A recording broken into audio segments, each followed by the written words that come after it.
والصلاة والسلام والتحية والإكرام على النبي الأمي القرشي الهاشمي مولانا ومولى الثقلين جد الحسن والحسين أبي القاسم محمد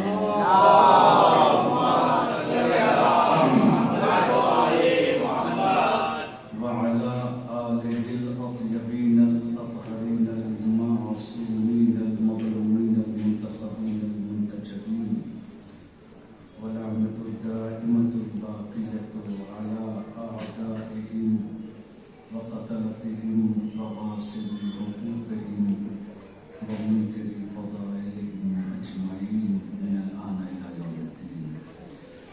اللهم لعن الأول ثم الثاني والثالث والرابع اللهم لعنهم جميعا. أما بعد فقد قال الله الحكيم في كتابه الكريم وهو أصدق القائلين وقوله الحق. بسم الله الرحمن الرحيم. إنا أعطيناك الكوثر فصل لربك وانحر إن شانئك هو الأبتر. صلى الله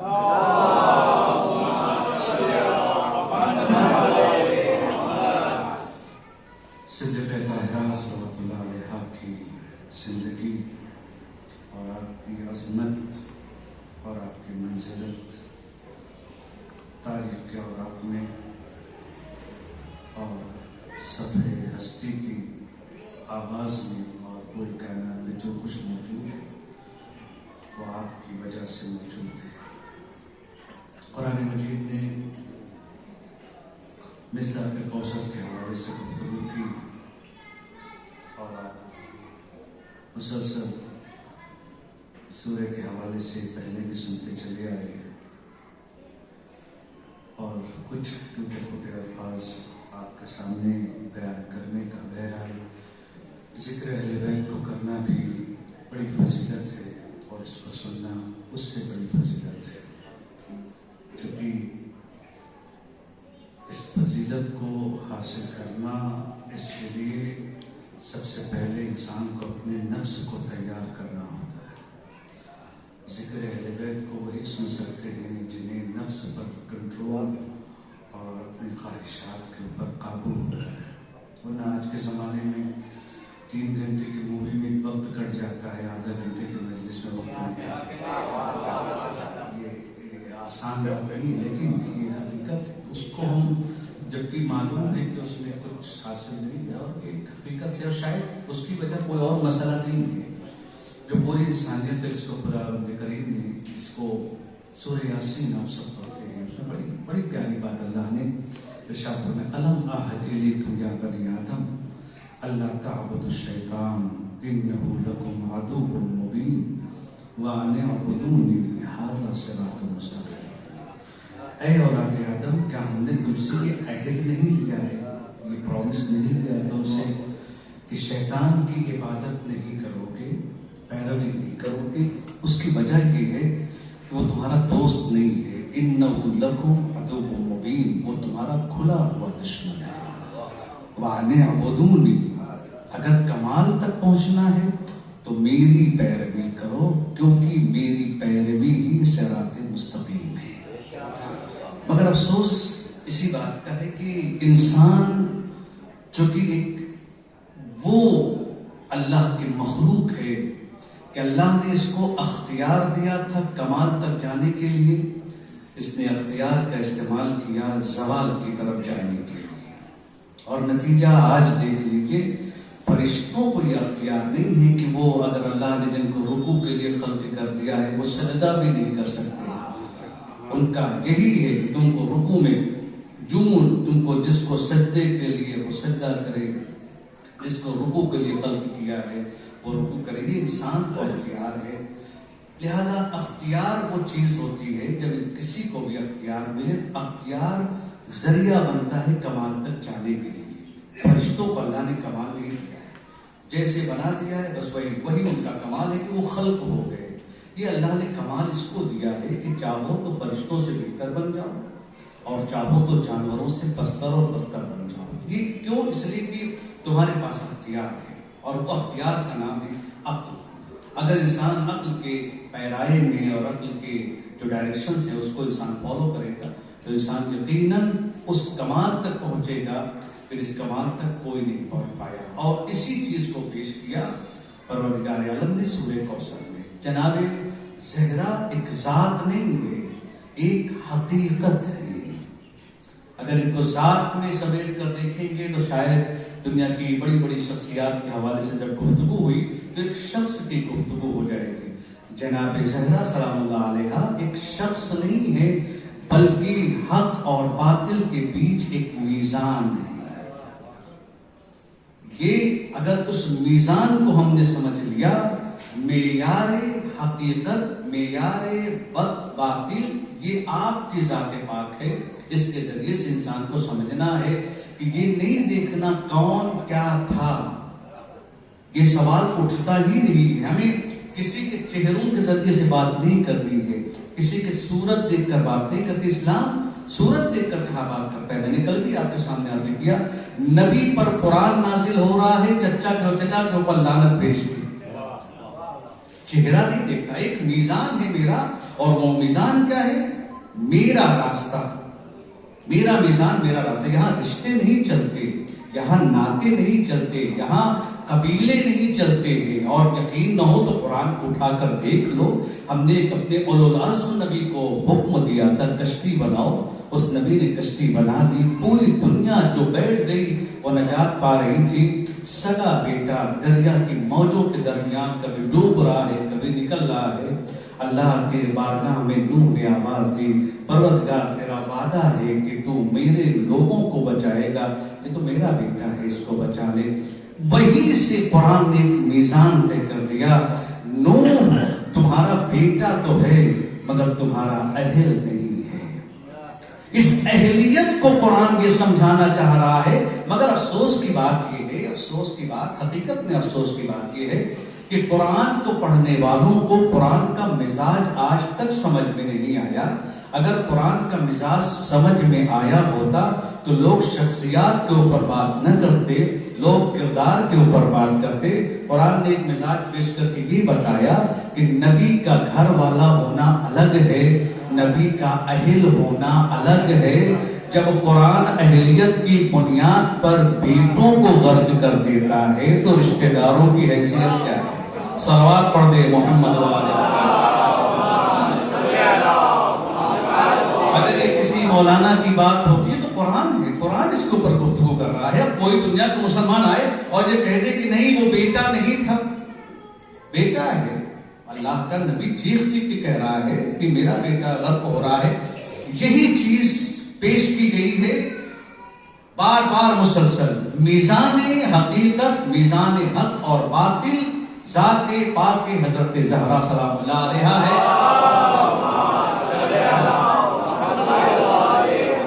یہ دیکھنا ہی نہیں ہے کہ کس کا اسلام کتنا تھا۔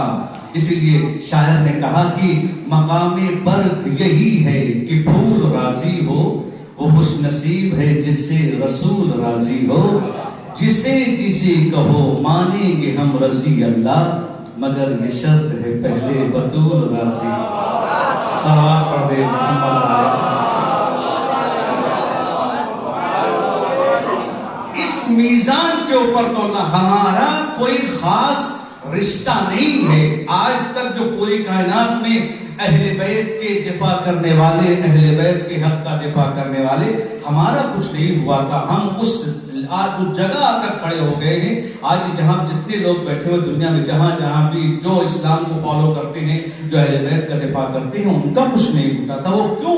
کیونکہ انہوں نے ایک میزان کو پہچانا ہے، اور میزان یہ نہیں ہے کہ نبی کے بعد جتنے تھے سب کے سب کسی کی بھی پیروی کرو گے نجات پا جاؤ گے۔ یہ عقل اس بات کو قبول نہیں کر سکتی ہے کہ جس کی بھی پیروی کرو، نبی کے جتنے صحابی تھے سب کے سب عادل تھے، سب کے سب صحیح تھے، کیسے میزان طے کرو گے؟ تو پھر یہ بات صاف کرو اس چیز کو کہ ہدایت وہاں ملے گی جو اللہ تک راستہ جاتا ہو۔ یا تو قاتل حق پر تھا یا مقتول حق پر تھا، دونوں حق پر ہوں، یہ میزان طے نہیں کیا جا سکتا ہے، تو ایک بات تو صاف ہو گئی، جب عقل کی کسوٹی پر انسان ایمان اور اسلام کو پرکھے گا تو انسان نجات کی طرف جائے گا، ورنہ جذبات نے اکثر لوگوں کو غرق کیا ہے اور انہیں خود پتہ نہیں چلا ہے کہ ہم کہاں غرق ہو گئے۔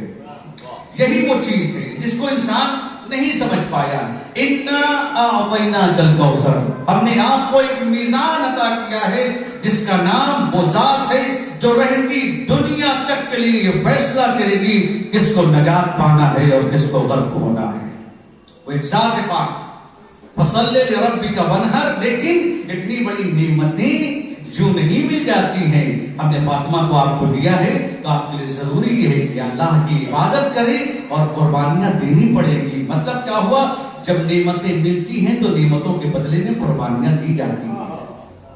ہر چیز یوں آسانی سے نہیں مل جاتی ہے، اور وہ مفصل ایک گفتگو ہے، ہر چیز یوں آسانی سے نہیں ملتی ہے بلکہ اس کے لیے قربانیاں دی جاتی ہیں۔ اب جب آپ نعمتیں مل گئی، شکر نعمت یہ ہے کہ آپ اللہ کی عبادت کریں، قربانیاں دیں۔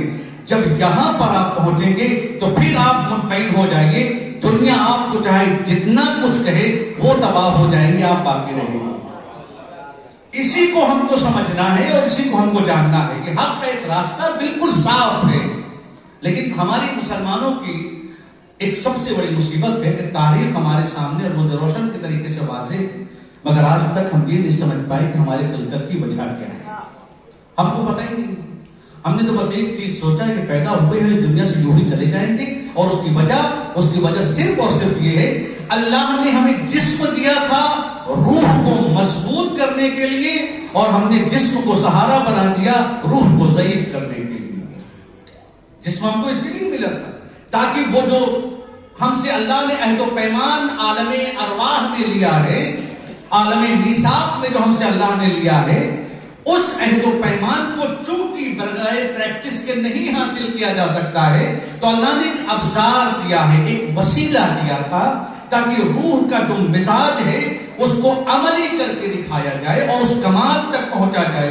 مگر اس کو میں نے آپ کے سامنے عرض کیا کہ عقل کا تقاضا یہ تھا کہ انسان کمال تک پہنچنا، لیکن نفس کا تقاضا یہ تھا، جو خواہشات ہیں اس کا تقاضا یہ تھا کہ ہم کو روکنا ہے۔ اور انسان کو میں ایک بات ہمیشہ یہ کہتا ہوں، پہلا مرحلہ اگر انسان پار کر جائے تو اس کی زندگی کامیاب ہے، اور پھر اس کو آسانی سے، کتنی دنیا میں بڑی بڑی ہستیاں ہیں، میں اسی لیے کہتا ہوں دین کو میراث مت سمجھیے، دین کے بارے میں ہمیشہ غور کرتے رہیے۔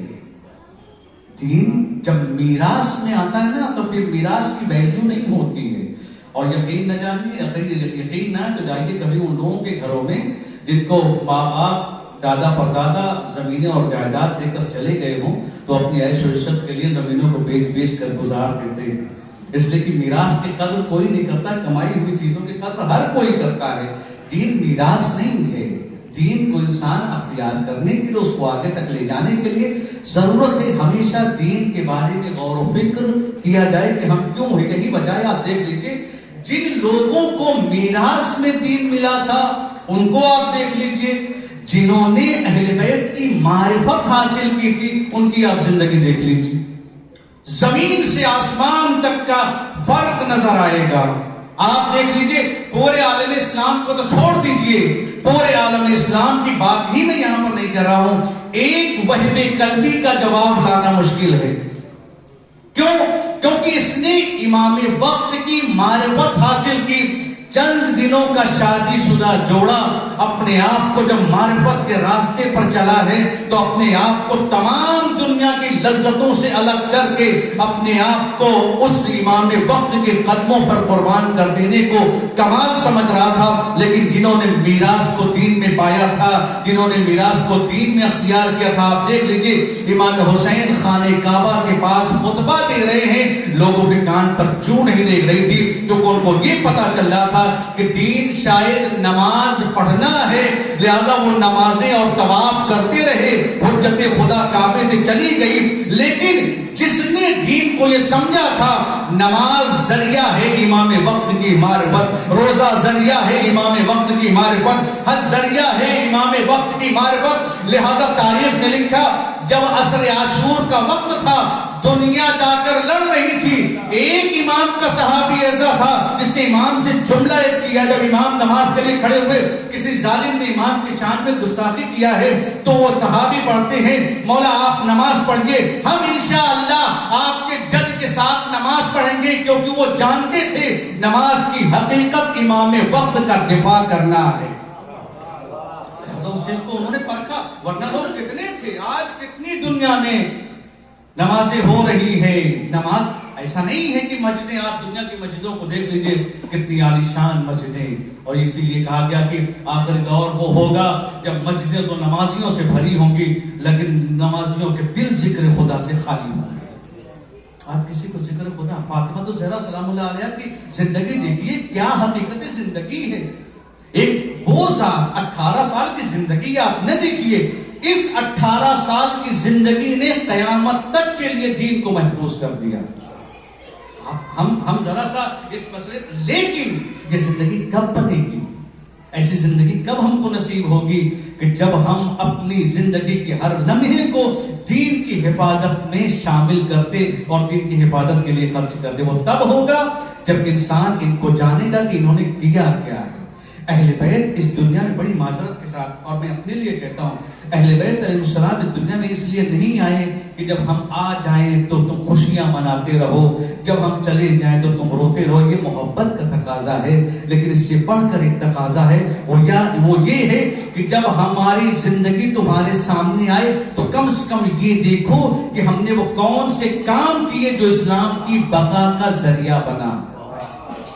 مگر آج ہمارے پاس وہ چیز نہیں ہے، آج ہم اس چیز سے غافل ہیں اور ہمارے پاس وہ کوالٹیز نہیں آ پا رہی ہیں. میں نے عرض کیا تھا کہ آج ہم کو بڑا آسان ہو گیا ہے، ہم کسی بھی ملک میں جاتے ہیں، اسلام کی تو فکر نہیں ہوتی، اپنے آپ کو بچانا ہے تو اس ماحول میں ڈھل جاؤ. اسلام یہ نہیں سکھاتا، اسلام یہ سکھاتا ہے جس ماحول میں جاؤ اس ماحول کو اسلامی بنا دو، نہیں کہ اس ماحول میں جا کر ڈھل جاؤ. یہ مشکل کہاں سے آ گئی؟ یہ مشکل وہی ہے کیونکہ ہم نے اہل بیت علیہ السلام کو نہیں سمجھا، نہیں جانا.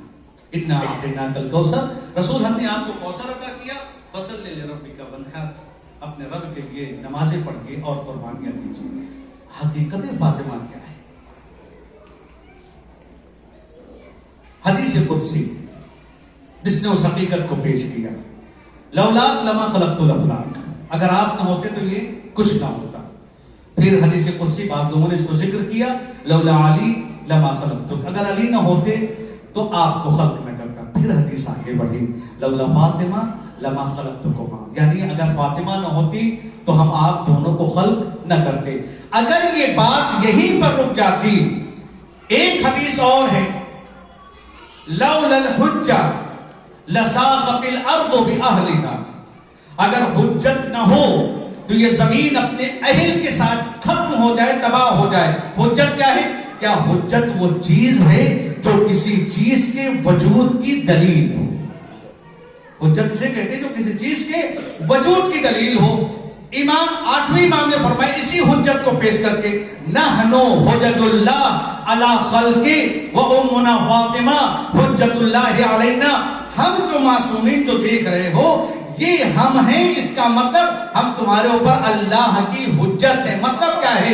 یعنی اگر کائنات کا ذرہ ذرہ نظر آ رہا ہے تو یہ ہم معصومین کے صدقے میں سب کچھ نظر آ رہا ہے. وَأُمُّنَا فاطمہ حجت اللہ علینا، اور ہماری ماں فاطمہ ہم سب کے اوپر حجت ہے. مطلب یہ ہے اگر کائنات کی ہر شے نظر آ رہی ہے اس کی وجہ یہ ہے کیونکہ ہم موجود ہیں، لیکن اگر ہمارا وجود نظر آ رہا ہے تو اس کا مطلب ماں فاطمہ کے ذریعے سے. ایک صلوات پڑھ دے محمد و آلہ.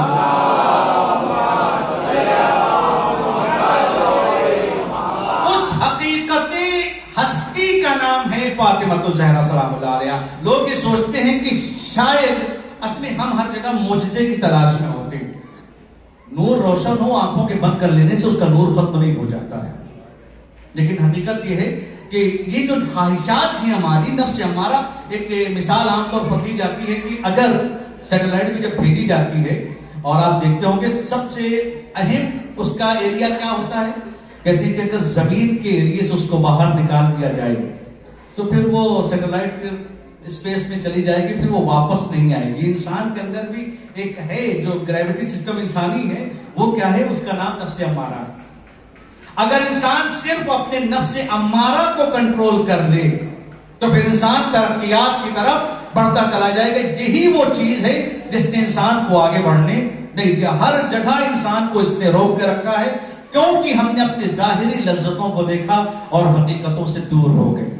اور جہاں پر یہ چیزیں آئیں گی پھر وہاں پر تباہی۔ ایک بہت پیاری سی میں آپ کو مثال چونکہ یہاں پر دیتا چلوں، عام طور پر قرآن نے اصل میں ہمارے یہاں کی سب سے بڑی مصیبت، تھوڑا سا یہ مائک میرے خیال سے کچھ اس کا ساؤنڈ خراب ہو گیا ہے، تھوڑا سا ایک سلوات پڑھ دیں۔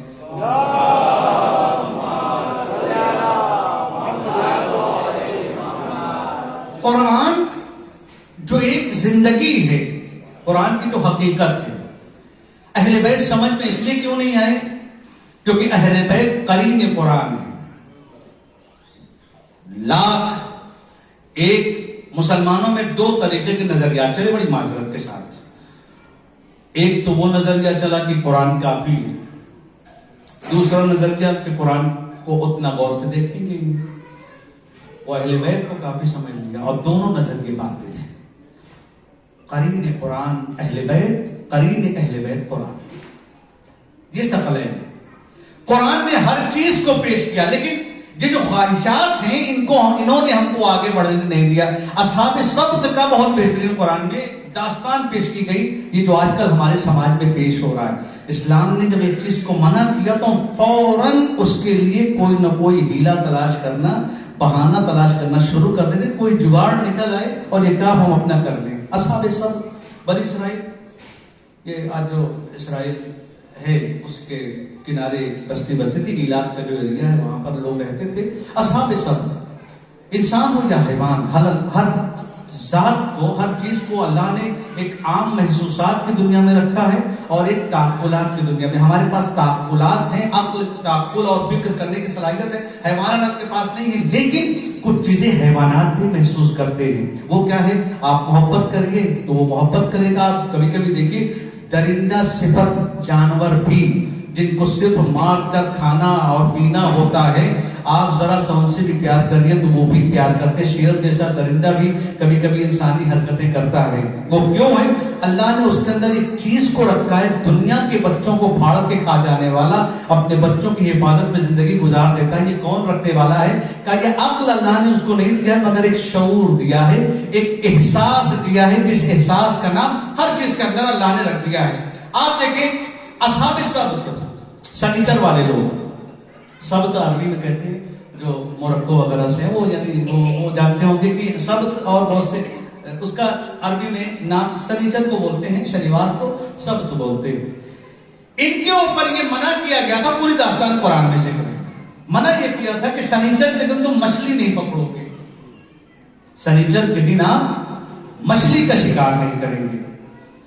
جب ان مچھلیوں کو یہ احساس ہوا کہ ہم سنیچر کے دن سیف ہیں تو وہ سنیچر کو اوپر آ کے تیرنے لگی۔ اچھا، عام طور پر یہی ہوتا ہے کہ انسان ظاہری لذتوں میں اتنا کھویا ہوا ہوتا ہے کہ جہاں پہ خواہشات آئیں گی وہاں پہ کچھ نہ کچھ ایسے مرحلے پر شیطان ایسی حمایت کر دیتا ہے کہ وہیں پر اسی لیے کہا جاتا ہے ہر چیز جب فوراً مل جائے تو اس کے بارے میں غور کریے کہ کہیں یہ چیز آپ سے آپ کا دین تو لینے والی نہیں ہے۔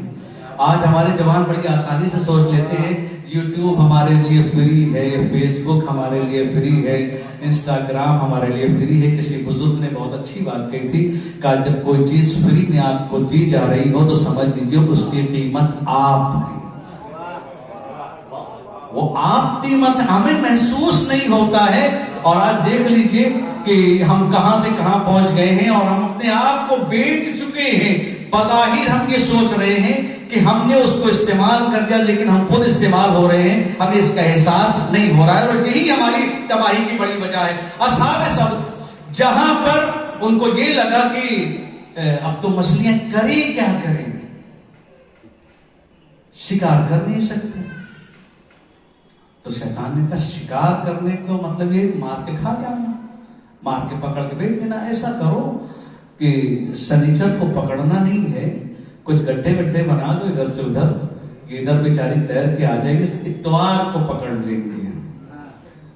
آپ دیکھیں گے اسی لیے کہا جس طریقے سے فضیلت ہے تجارت کی بہت زیادہ, اسی طریقے سے تاجروں سے کہا گیا ہے پہلے دین کو سیکھو پھر تجارت کرو. چونکہ نوکری کرنے والا تو 8 گھنٹے آیا, اس کے بعد آرام سے سو گیا. تجارت کا جو دماغ ہوتا ہے, کب یہ تجارتی دماغ در علی کو چھوڑ کر کسی اور کے دروازے پر پہنچ جائے.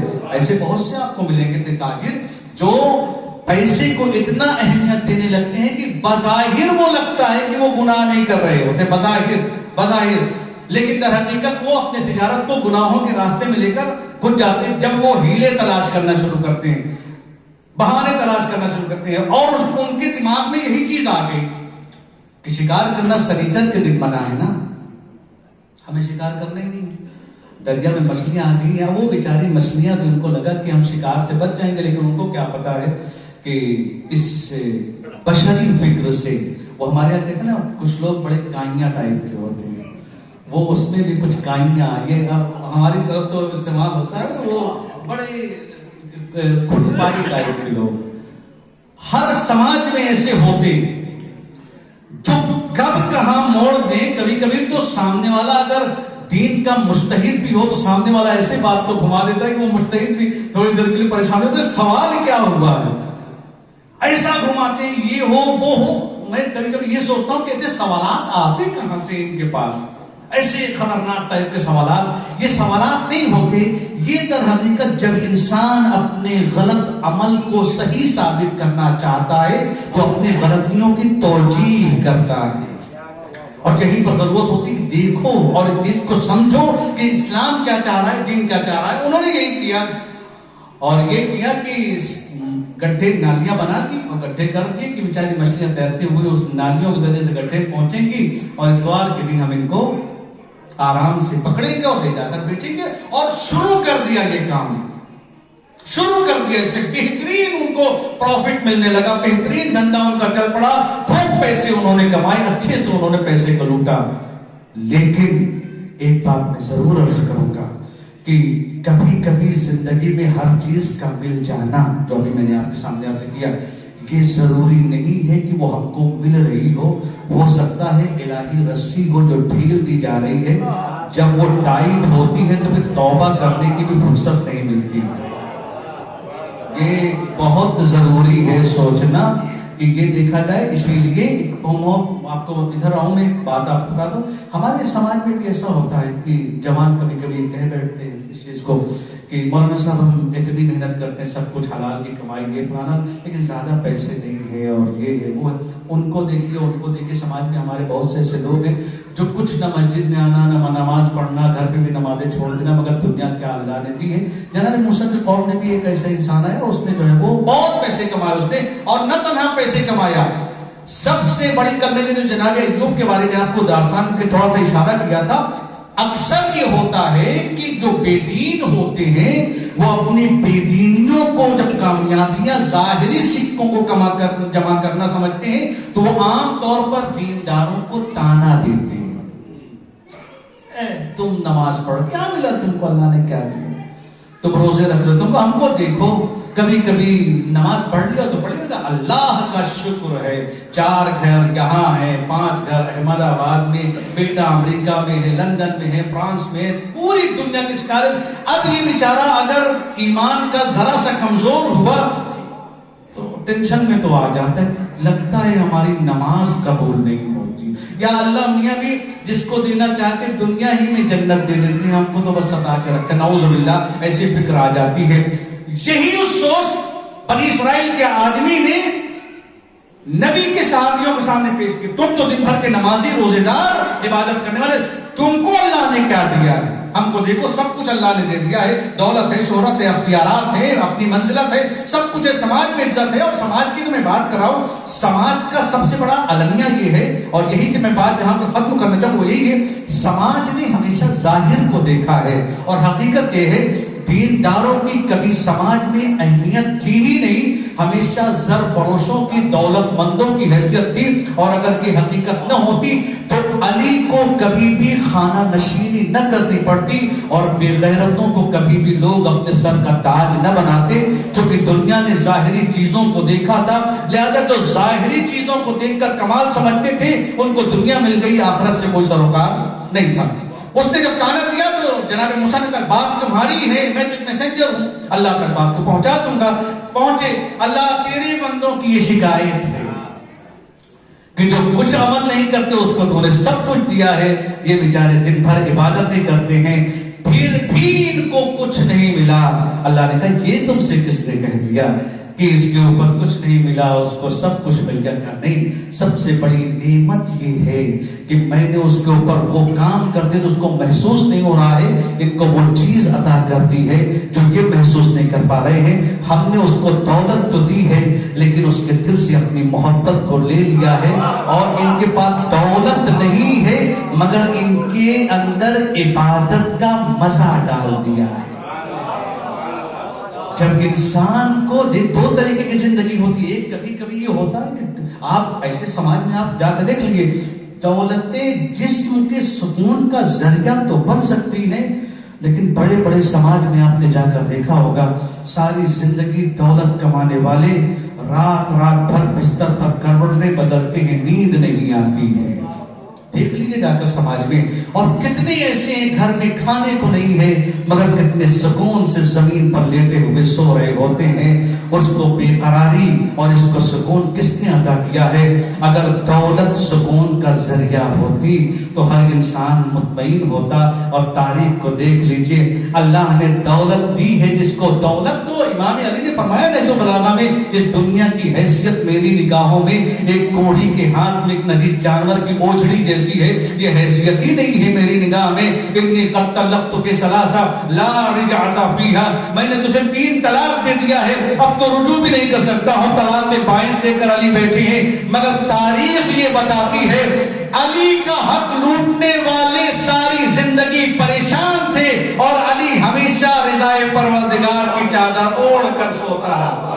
صلوات پر محمد و آل محمد. نہیں مل پایا ان کو، اس لیے کہ سکون بازار سے نہیں خریدا جا سکتا ہے. اسی لیے کہا جاتا ہے آپ گدا خرید سکتے ہیں بازار سے، نیند نہیں خرید سکتے.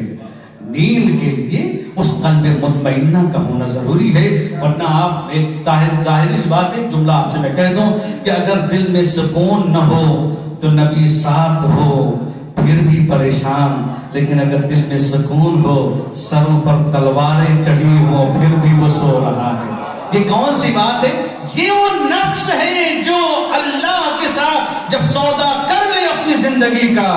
زندگی کی حقیقت کیا ہے؟ موت کی حقیقت کیا ہے؟ خنجر کانپے ہیں، قاتل کا ہاتھ کانپا ہے، مگر تاریخ نے یہ نہیں لکھا ہے کہ حسین کے وجود میں ایک لمحے کے لیے اضطراب آیا ہو. کیوں؟ اس لیے کہ کائنات کے سامنے حسین نے پیش کیا، جب میرا رابطہ خدا سے برقرار ہو چکا ہے، جب میرا رابطہ اپنے رب سے صحیح ہو چکا ہے، تو بے قراری اور اضطراب کا کوئی معنی ہی نہیں رہ جاتا ہے. صلوات پڑھے محمد و آل محمد. اور وہی کیا انہوں نے، خوب پیسے کمائے. ہماری مصیبت سماج کے لیے پیسہ کہیں سے ملے. بھائی بہن کا حق نہیں دے رہا ہے میراث میں، اس کو تو ہمارے سماج میں یہ عام ہے، اس کو کوئی کہنے کی ضرورت ہی نہیں ہے کہ بہن کے ابا نے شادی کروا دی تھی، پڑھائی کروا دیا تھا، اس کو میراث میں کیا ملنا ہے، اس کو کوئی ضرورت ہی نہیں ہے. اچھا یہ وہ لوگ ہوتے ہیں جو بچپنے سے یہ روتے چلے آ رہے ہیں کہ ہائے بی بی کا فدق لٹ گیا. اصلہ فدق کے لٹنے کا نہیں ہے، کم سے کم یہ تو سوچو آپ لوٹنے والوں میں ہو یا عطا کرنے والوں میں. ہمارے یہاں بیٹیوں کو کون پوچھتا ہے؟ بیٹیاں شادی ہو گئی، باپ مر گیا، بھائی لوگ آپس میں بانٹے دو. اور حد تو یہ ہے اگر ایک بھائی کمزور پڑ گیا دوسرا بھائی بھی حق کھا جاتا ہے. ایسے لوگ ہوتے. یہی وجہ ہے سماج ہمارا ترقی کرنے میں آگے نہیں بڑھ پایا, ترقی نہیں کر پایا, چونکہ اہل بیت علیہ السلام کو ہم نے زبان اور کان سے آگے بڑھنے ہی نہیں دیا. کانوں کا سکون, زبانوں کا سکون, بس اس سے زیادہ ان کو ہم نے آگے نہیں بڑھنے دیا. اگر وہ ہماری زندگی میں راسخ ہو گئے ہوتے تو وہ سماج بنتا جو سماج الگی ہوتا, جو فاطمی سماج ہوتا, مگر نہیں بن پایا. بیچا انہوں نے, بہت مال بیچا, اور اللہ نے جب رسی کو ٹائٹ کیا 3 حصوں میں وہ قوم بٹ کے رہ گئی. 2 حصوں کے اوپر عذاب نازل ہوا, 1 بچ گیا. یہ بار بار قرآن کے کیوں ان داستانوں کو بیان کرتا ہے؟ وہ اسی لیے کہ سیکھو کہیں ایسا نہ ہو کہ ہمارے اوپر عذاب آ جائے اور ہم کو پتہ بھی نہ چلے. اس لیے کہ ضروری نہیں کہ جسم کا مٹ جانا عذاب ہے. کبھی کبھی جب انسان کے اندر اچھائی اور برائی کی تمیز ختم ہو جائے تو سمجھ لیجیے وہ عذاب میں مبتلا ہو چکا ہے. یہ نہیں ہے کہ ہم جب مر جائیں گے تو ہی ہوگا. نہیں, کبھی کبھی جس انسان کے اندر اچھی اور بری چیزوں کو سمجھنے کی صلاحیت ختم ہو جائے سمجھ لیجیے وہ عذاب میں مبتلا ہو چکا ہے. بس فرق یہ ہے کہ وہ عذاب کو سمجھ نہیں پا رہا ہے. اور وہی ہوا, 2/3 قوم غرق ہو گئی, تباہ ہو گئی, مسخ ہو گئی وہ قوم. ایک وہ جو دھندا کرنے والے, بیچنے والے, مچھلیوں کو بیچنے والے, فروخت کرنے والے وہ قوم تھے, اور دوسرا بیچنے والی قوم نہیں تھی.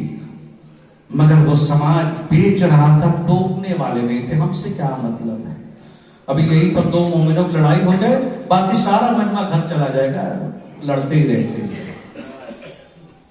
یہ کون سی چیز ہے کہ جس سماج میں ظلم ہو اور آپ مظلوم کے ساتھ نہ کھڑے ہو سکے, اس سماج کو کبھی آپ کامیابی کی طرف نہیں لے کے جا سکتے. اور یہ وہ چیز ہے جو علی علیہ السلام بسترے جو آپ ضربت جب کھا کے آخری وقت آ گیا تھا, اس وقت بھی آپ نے یہی وصیت کی تھی, کون للظالم خصما. اگر کامیاب کو, اپنے سماج کو کامیاب بنانا ہے تو مظلوم کے مددگار اور ظالم کے مقابلے میں کھڑے ہو جانا. اور اگر یہ نہیں ہے تو ایک جو بیچنے والے تھے وہ تباہ ہو گئے, جو سماج کو دیکھ رہے تھے یہ بیچ رہے مچھلیاں, غلط کام ہے, اللہ کے حکم کی نافرمانی ہے, پھر بھی وہ بیچ رہے تھے اور خاموش تھے. اللہ نے ان کو بھی عذاب سے معاف نہیں کیا. بچا کون؟ کا وہی لوگ تھے جو یہ کہہ رہے تھے یہ غلط کام ہے, اس کو مت کرو, یہ اللہ نے منع کیا ہے. یہ قرآن بار بار داستانوں کو یہ بیان اس لیے کر رہا ہے کہ جب بھی سماج میں مصیبتیں آئیں گی اس کی وجہ صرف ایک ہوگی کہ ایک بڑی تعداد سماج کی خاموش رہے گی. نبی کے بعد کوئی, میں نے آپ کے سامنے عرض کیا, آپ تاریخ آپ بھی بہتر جانتے ہیں, زیادہ لوگ نہیں تھے جنہوں نے بیوی کے اوپر ظلم کیا ہے, لیکن ایک بڑی تعداد یہ تھی. ہم سے کیا مطلب ہے, یہ ہم سے کیا مطلب والے, اور اس لیے اللہ نے ان کو پر زیادہ قیامت کے لیے مسئول ہوں گے. یہ نہیں کہہ سکتے کہ ہم نے کچھ نہیں کیا تھا. ٹھیک ہے آپ نے کچھ نہیں کیا, لیکن اگر آپ بولتے تو یہ کچھ نہ ہوتا. یہ ضرورت ہے اس زمانے کی اور ہر دور کی ضرورت ہے اس کو سمجھنے کی. لیکن اگر ہماری خاموشی, نتیجہ کیا بنی ہماری خاموشی کہ نبی کی بیٹی تڑپتی رہی, لوگوں نے رونے تک مدینے میں نہ دیا. آپ ذرا سا غور کریں, ایک تو ظلم ہوتا رہا بیوی کے اوپر, اس پہ خاموش تھی, لیکن جب بیوی روتی تھی اپنے بابا کے اوپر, اپنی مصیبتوں کے اوپر, تو لوگوں کو تکلیف ہوتی تھی کہ علی فاطمہ کے رونے سے ہمیں تکلیف ہوتی ہے. اب رونا وہی سمجھ سکتا ہے جس کے اوپر مصیبت آئی ہو. ارباب اعظم ایک جملہ کہوں گا آپ سے, بہت سے آپ میں وہ لوگ ہوں گے جن کی شادیاں اسی شہر میں ہوئی ہوں گی, بہت سے لوگ وہ ہوں گے جن کی شادیاں دوسرے شہروں میں اور دوسری جگہوں پر ہوئی ہوں گی. لڑکا کتنا بھی اچھا ہو, گھر والے کتنے بھی اچھے ہوں, یہ حقیقت ہے. اور یہ بیٹیوں والے آسانی سے سمجھ سکتے ہیں. شاید جن کے بیٹا نہیں ہے, اگر بہنیں بھی نہیں ہیں تو نہیں سمجھ پائیں گے, لیکن اگر بہنیں ہیں, بیٹیاں ہیں, تو وہ آسانی سے سمجھ سکتے ہیں کہ جب بیٹی کو انسان رخصت کرے, چاہے پڑوس کے گھر میں ہی شادی ہو رہی ہو, لیکن باپ کی حالت عجیب ہوتی ہے. میں نے دیکھا ہے لوگوں کو, کتنا بھی اچھا ہے مگر رخصتی کے وقت باپ کی آنکھیں آنسوؤں سے بھر جاتی ہے, بھائی روتے ہیں، سب کچھ معلوم ہوتا ہے کہ معلوم نہیں ہے، کبھی ہماری بیٹی سے کوئی خطا ہو جائے، کبھی کوئی بیٹی سے غلطی ہو جائے، ہم نے تو اپنی بیٹی کو کبھی نگاہ اٹھا کر بھی نہیں دیکھا ہے، پتہ نہیں سسرال والے ابھی اچھے یا آگے کیسے ہو جائے، کائنات نے سب کچھ کیا ہے۔ نبی نے بھی جب اپنی بیٹی کو دیا تھا علی کو تو ایک جملہ کہا تھا، علی ہذہ ودیعۃ اللہ ورسولہ، اے علی یہ اللہ کی امانت ہے آپ کے پاس، یہ رسول اللہ کی امانت ہے آپ کے پاس، علی اس کا خیال رکھنا۔ امانت کے آپ تقاضوں کو جانتے ہیں، امانت کہتے ہیں جیسے دی جائے ویسے ہی اس کو واپس کیا جائے۔ عزاداروں، بیوی کا ماتم کرنے والوں، یہ وہ امانت ہے جس کو امت نے چور چور کر دیا، جس کو امت نے ایسے رلایا، تاریخ لکھتی ہے۔ میں ایک جملہ کہوں گا، آج ہمارے یہاں محرم جب منایا جاتا ہے، محرم کی مجلسیں ہوتی ہیں، ایک ہمارے لیے مصیبت بھرا لمحہ ہوتا ہے جب ذاکر یہ کہتا ہے عزاداروں آپ کو کیا ہو گیا ہے، زینب 70 قدم کے فاصلے پر تھی اور بھائی ذبح ہو رہا تھا۔